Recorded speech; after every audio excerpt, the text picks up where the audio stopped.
So hello, this is Roger Kochbar for the Bioelectricity course here in the last segment, segment 12, for week number 6. This has been a remarkable week, filled with observations and then filled with some interesting analysis.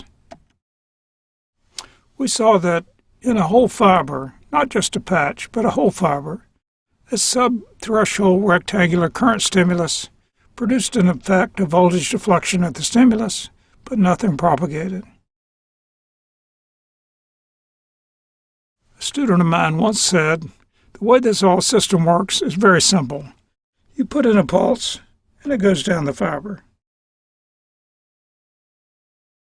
Well, sort of true, but not always. Here we put in a pulse, it didn't go anywhere.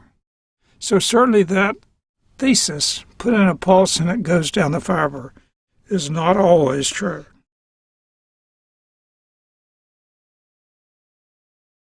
Now, on the other hand, a threshold or larger stimulus did initiate propagated action potentials. So here it was sort of true. We put in a pulse. Actually, the pulse then created an action potential, which wasn't the pulse, but came soon after. And the action potential reproduced itself at successive segments all the way down the fiber, so it was as if it went down the fiber, even though that wasn't exactly the mechanism. We increased the magnitude of the stimulus, but it did not increase the propagational velocity. That's because the stimulus itself did not go down the fiber. So it didn't really matter how big we made the stimulus, it wasn't going anywhere. What the stimulus did do was start an action potential, and then the action potential went down the fiber, all right, but it went down the speed it wanted to go, and that had nothing to do with the stimulus itself.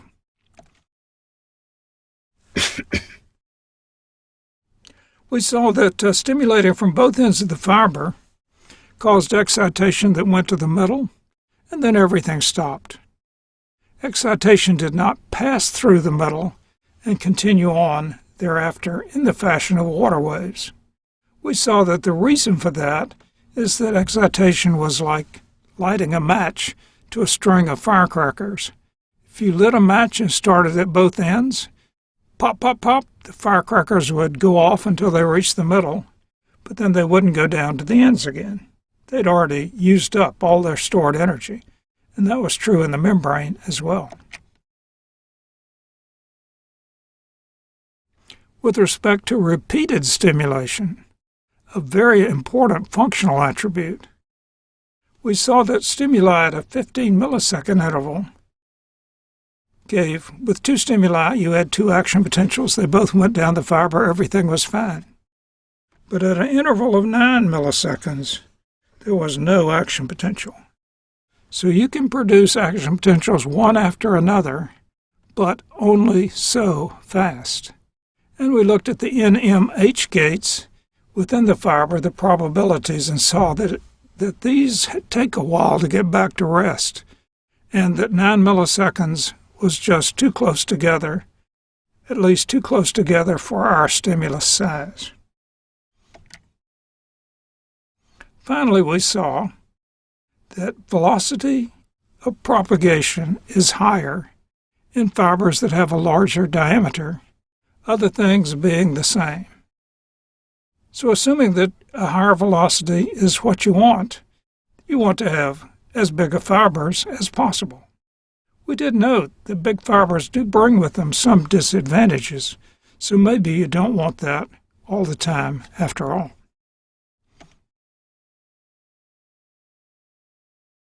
So here I list all 6 of these conclusions. I won't read through them again, but it's been a busy week. So now here's an assignment involving your imagination and on this topic.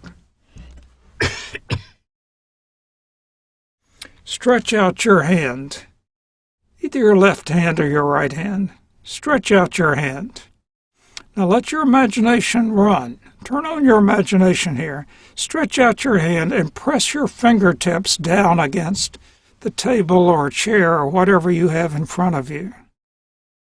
Now in your imagination, imagine the action potentials that are running from your brain down to your fingertips, carrying information, telling those fingertips, press down. What we're seeing is a bunch of red dots. Every action potential is a red dot. Oh my, now we see a whole river of dots. One after another. Zoom, zoom, zoom, zoom. They're moving fast all the way down your arm. Okay, that's great. Now, that's not all. Press down again. Use your imagination now. Turn it on. Green dots are coming back. They're coming back from your fingertips. Zoom, zoom, zoom, zoom. A whole river of green dots. They're telling your brain how hard each of your fingertips is pressing against the table. Which fingers are pressing, how hard each one is pressing. Zoom, zoom, zoom, zoom. A whole river of green dots. Wow, you look at your arm, there's a river of red dots flowing down, a river of green dots flowing back. Those are all the action potentials. Can you see them? Well, if you have a good imagination, you can. Well, of course, without your imagination, you cannot. But that doesn't mean they aren't there, because, after all, electricity is invisible, and it really is what's happening. Really is what's happening in your arm. Those action potentials, a whole river going down and a whole river coming back. Yes, we imagine the red dot, green dot part, but that's okay. We need our imagination. It's a wonderful attribute. Well, after you've done that, you're probably entitled to a peaceful view of the Eno River. Here it is, flowing along. Peaceful, but not too peaceful. There go those action potentials from one end to the other. Thank you for watching. Thank you for watching Week 6. And we'll be back to watch some more action potentials in Week 7.